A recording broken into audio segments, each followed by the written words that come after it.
নমস্কার বন্ধুরা, রিনাস কিচেনে আপনাদের সবাইকে স্বাগত। আজ আমি আপনাদের সঙ্গে শেয়ার করব একদম ভিন্ন স্বাদের একদম নতুন ধরনের কেকের রেসিপি।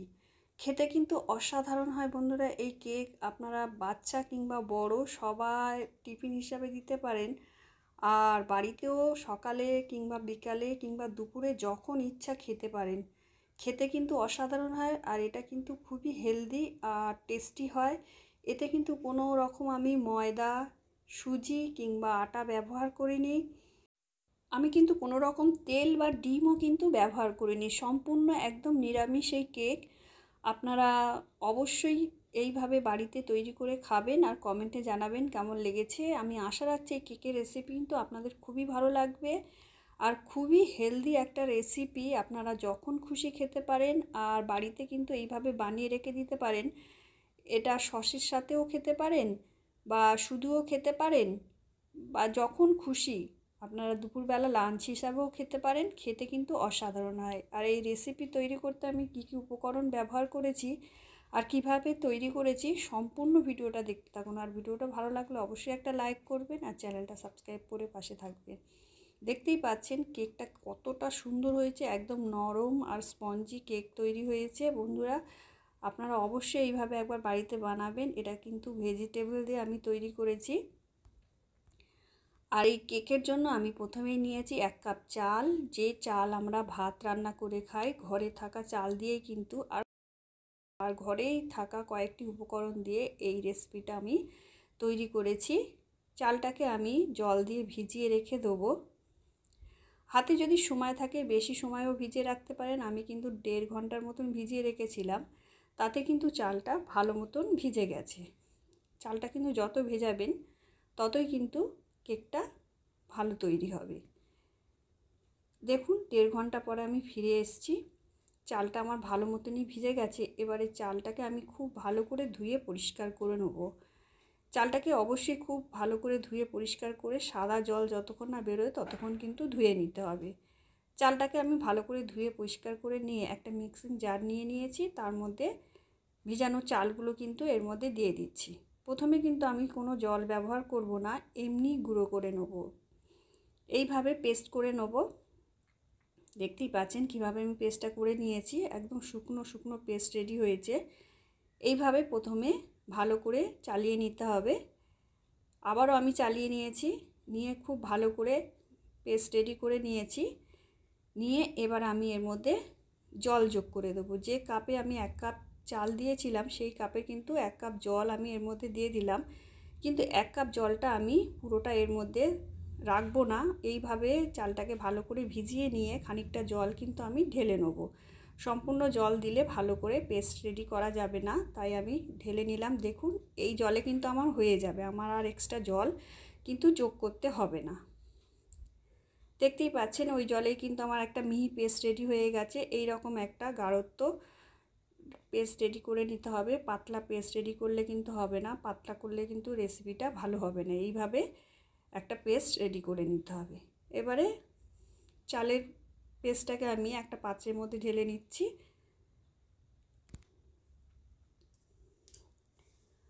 সম্পূর্ণ নতুন ধরনের এই কেক বন্ধুরা আপনারা অবশ্যই বাড়িতে একবার ট্রাই করবেন। খেতে কিন্তু খুবই ভালো হয়। এবারে আমি মিক্সির জারটা ধুয়ে অল্প পরিমাণে জল এতে যোগ করে দিলাম। দেখতেই পেলেন কত অল্প পরিমাণে জল দিয়েছি। একদম অল্প জল দিয়ে ধুয়ে আবারও ভালো করে চালের পেস্টটাকে আমি ভালো করে ফেটিয়ে নিচ্ছি। দেখুন ওই জলটা দিয়ে এইভাবে ভালো করে ফেটিয়ে নিতে হবে।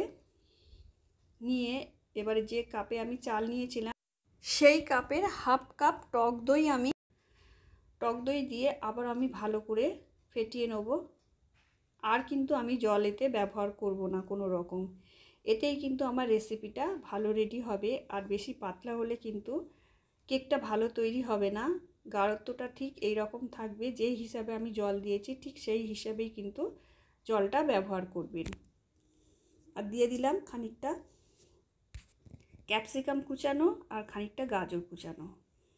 খুবই অল্প পরিমাণে দিয়েছি, খুব বেশি কিন্তু আমি ব্যবহার করিনি।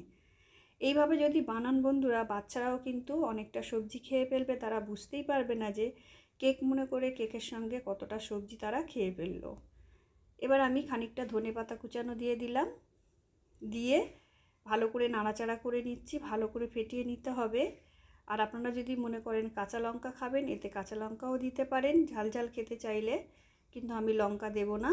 দিয়ে দিলাম স্বাদ অনুসারে লবণ, লবণটা দিয়ে আবার আমি ভালো করে নাড়াচাড়া করে নেব। আর দিয়ে দিলাম চিনি 1/2 চামচ।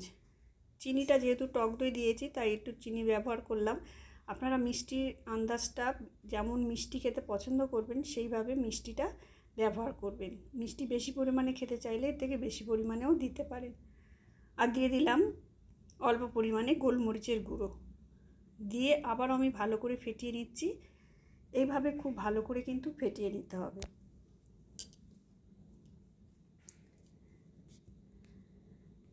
এইভাবে ফেটিয়ে নিয়ে এবার আমি দিয়ে দিচ্ছি 1/2 চামচ বেকিং সোডা। আপনারা চাইলে বেকিং সোডার পরিবর্তে বেকিং পাউডারও দিতে পারেন, সেক্ষেত্রে 1 চামচ দেবেন। আর বেকিং পাউডার বা সোডা যদি দুটোই না থাকে তাহলে এতে ইনো ব্যবহার করতে পারেন। 1 প্যাকেট ইনোও দিতে পারেন, 1 প্যাকেটের একটু কম ব্যবহার করবেন, পুরোটা দেওয়ার দরকার নেই। দিয়ে খুব ভালো করে কিন্তু এইভাবে মিশিয়ে নিতে হবে।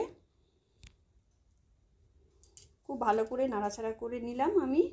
এবারে একটা কেক টিন নিয়ে নিয়েছি, দেখতেই পাচ্ছেন। এই রকম যদি আপনাদের বাড়িতে ছোট্ট গামলা থাকে তাহলে ব্যবহার করবেন, আর যদি কেক টিন থাকে সেটাও ভালো করে এইভাবে তেল মাখিয়ে নিয়ে ব্যবহার করতে পারেন।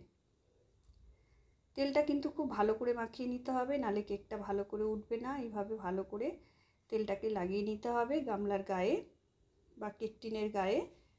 দেখুন তেলটা আমার ভালো করে মাখানো হয়ে গেছে। এবার যে ব্যাটারটা আমি রেডি করেছিলাম সেটা এর মধ্যে ঢেলে দেবো।